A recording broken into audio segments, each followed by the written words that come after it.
Welcome to Module 1, Part 2. In this section, we will be discussing the barriers to adult learning.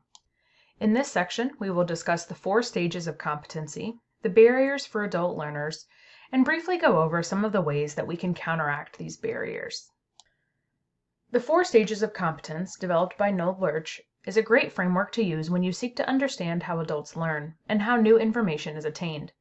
In the first stage, unconscious competence, also known as the ignorance stage, adult learners are unaware of the skill and also unaware of their lack of proficiency in the skill. Conscious incompetence. In this stage, also known as the awareness stage, adult learners are aware of the skill they are learning and are also aware of their deficiencies in the skill as they begin to practice, but are not yet proficient. Conscious competence, also known as the learning stage, where adult learners are able to complete the skill, but it is with a great level of difficulty and the practice requires their full attention. And lastly, unconscious competence. In this stage, also known as the mastery stage, learners are able to complete the skill and the completion becomes automatic, simple, second nature. Let's discuss these in greater detail. Stage 1, unconscious competence. The individual does not understand or know how to do something and does not necessarily recognize their own deficit in the area. Because of this, they can be overconfident in their own understandings and ability. In fact, as a sort of defense mechanism, they may even deny the usefulness of the skill or new knowledge. However, in order for an adult learner to move past this stage, they must first recognize their own incompetence and the value in the new skill before moving on to the next stage. The amount of time an adult learner struggles through this stage can be positively impacted by challenge given from the learning facilitator. Between stages 1 and 2, there's an opportunity for the teacher and/or learning facilitator to create challenge to prior knowledge in order to encourage the learner to see their own deficit areas. Stage 2, conscious incompetence. Though the individual does not understand or know how to do something, during this second stage, the adult learner does recognize their lack of understanding and/or deficit, as well as the value of the new skill in addressing the deficit. As they begin to try to work to understand and practice their new knowledge, they will be making mistakes, which can cause confidence to drop dramatically. Stage 3, conscious competence. In the third stage, the adult learner is still in the process of learning the new skill or knowledge, but demonstration requires a great deal of concentration. Here's where chunking information into smaller, manageable steps can be helpful for the learner. In moments of defeat, learners in this stage can determine that the instructor is ineffective, that they themselves are simply not able to learn a new skill. It is an ideal opportunity to allow learners to track their own progress and to identify how far they have already developed and grown. And the last stage, unconscious competence, is when the adult learner has had so much practice with the skill that it has become second nature and can be performed easily. As a result, the skill can even be performed while executing another task. The individual may be able to teach it to others, depending on how and when it was learned. Here, learners illustrate a high level of confidence and also a high level of ability. To consider an example, think of the 4 stages as you remember your own learning process as you learn to drive a car. At first, before you got your license, there was much about the driving process and the functions of the dashboard, steering wheel, and the actual act of driving that you did not know. You likely had an inflated sense of self-confidence and believed driving would be easy to do and learn. This was stage 1, unconscious competence. You were ignorant to what you did not already know. Between stages 1 and 2, you likely had a challenge, like trying to park, that showed you that what you thought you knew compared to what you were actually able to demonstrate. The challenge either motivated you or it was a defeating blow. Hopefully, this is where your driver's ed teacher or a family member encouraged you and perhaps even provided some advice that motivated you to keep trying and to continue to learn. Later, as you were able to practice, maybe even attempt a 3-point turn, to park in a parking spot, or even the dreaded parallel park, you were quickly realizing that you were not the expert that you thought you were. Here, you became aware of your own levels of driving deficiency, and likely your confidence dropped as a result. Here, you were likely in stage 2, conscious incompetence, where you were aware of all of the skills that you had yet to learn and master. In stage 3, you continue to practice and also continue to make mistakes. As you practice driving, you're likely hitting a few curbs, parking over some white lines, and having to repark, and likely have a decreased sense of self-confidence when driving in high traffic areas. This is the conscious competence stage, or stage 3. And by continuing to practice, you're able to continue to improve your skill. However, if you continue to be frustrated, you may have blamed the car or your instructor for bad guidance, or even decided that you yourself are just an inherently bad driver. This moment would define if you continue to work towards your goal of independent driving, or if you continue to feel defeated in your newly developing skill. And lastly, as you round the base to stage 4, you were able to drive with the radio on, windows down, and having conversations with others in the car or over the phone. Driving became second nature to you, and you're able to complete this new skill with a high level of mastery. You have reached the conscious competence stage, and you're prepared to take on new challenges. Perhaps this is where you take long drives, vacations, parallel park in a busy city street, or take on additional passengers. You feel confident in your ability to drive. We have discussed the stages of competency and even used the car driving example to solidify your own experience going through the stages personally. You will see this infographic in your module. Read over it to remind you of the 4 stages of competency and to use it to better understand and support the varying levels of competency in the students within your classroom. We've discussed the inherent challenges to the actual learning process in the 4 stages of competency.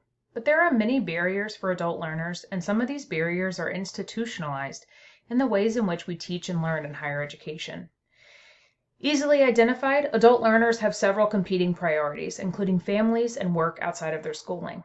These competing priorities can make it extremely difficult for adult learners to be able to enroll in our courses and to provide adequate time for their studies while enrolled. Further, as higher education costs continue to increase exponentially, overall cost is also a barrier to learning for many adult learners. As we assist adult learners in meeting these barriers, instructors and university staff are encouraged to be mindful of these additional priorities and to shape the learning environment in a way that busy adults can feel empowered to learn in the classroom. Lack of flexibility. Higher education as an institution struggles with the notions of flexibility. We offer many of our seated courses during the workday, and many of our campus resources, including financial aid, advising, counseling, and even teacher office hours, are also offered while busy adult students are working in their full-time jobs. This can cause an adult student to miss out on the traditional supports and sense of connectivity that exist for other students. Adult students are also commonly greeted with process and procedures within the classroom and outside of it that are really written with younger students in mind. This means that even our onboarding and registration processes can be cumbersome and difficult for an adult student. And as such, adult learners are commonly reminded that higher education is not a flexible place for their learning. Outsidership and intimidation. It's important to be mindful that many adult learners feel like an outsider in their educational process.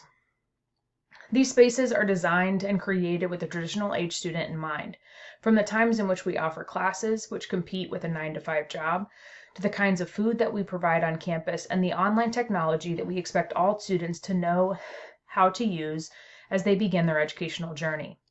Further, it's important to also note that many adult learners have never experienced true academic success and are intimidated by the classroom setting as a result.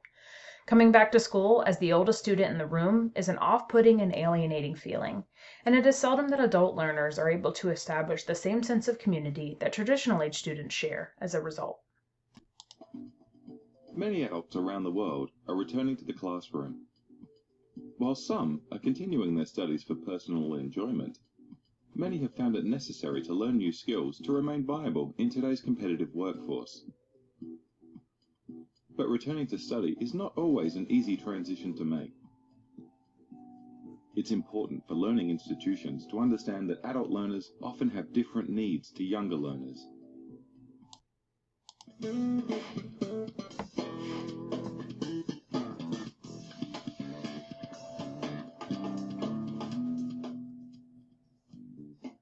Unlike many young learners, adults often have lots of responsibilities they need to coordinate with their education.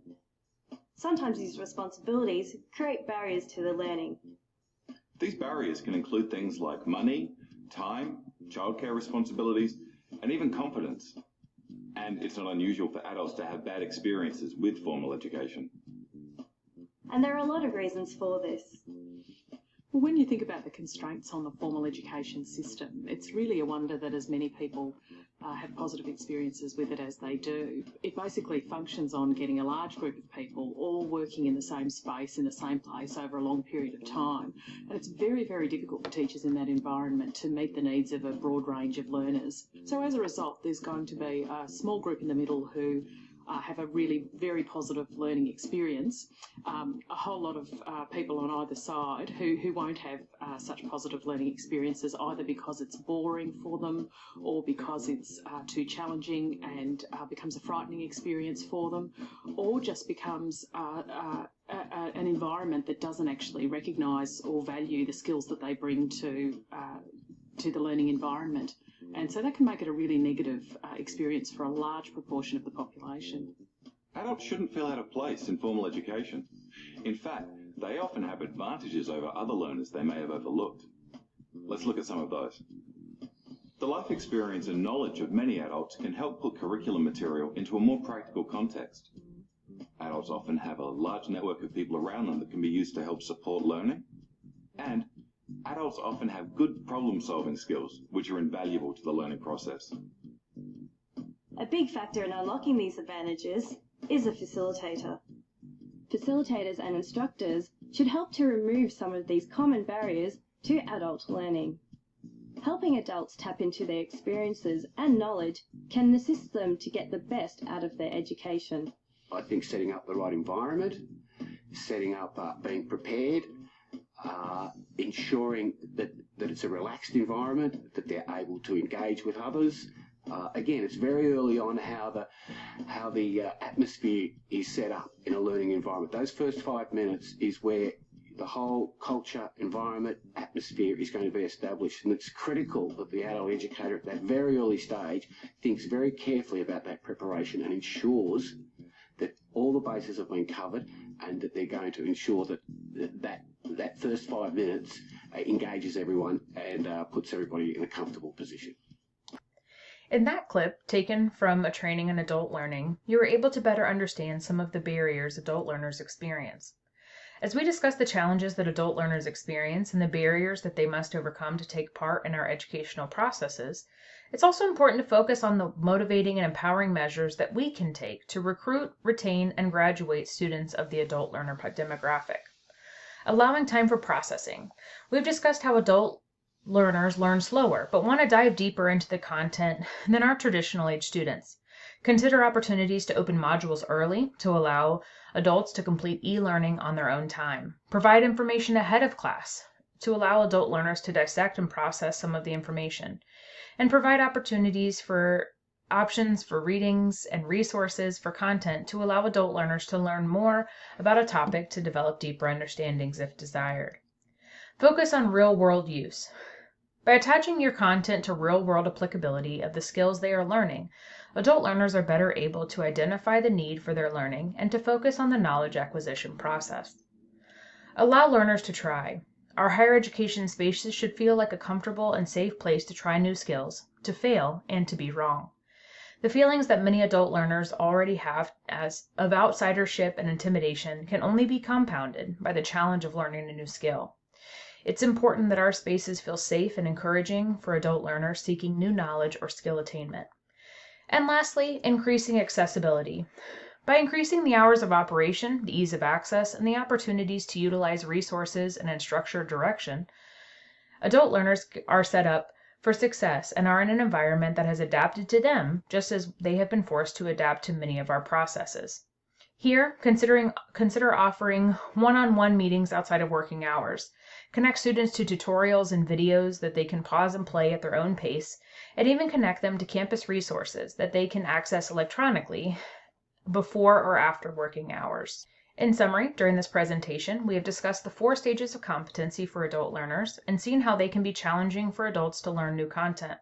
We've discussed the many barriers that adult learners experience. And lastly, we have discussed some of the ways in which we can motivate adult learners through these challenges and barriers towards their ongoing academic and personal success.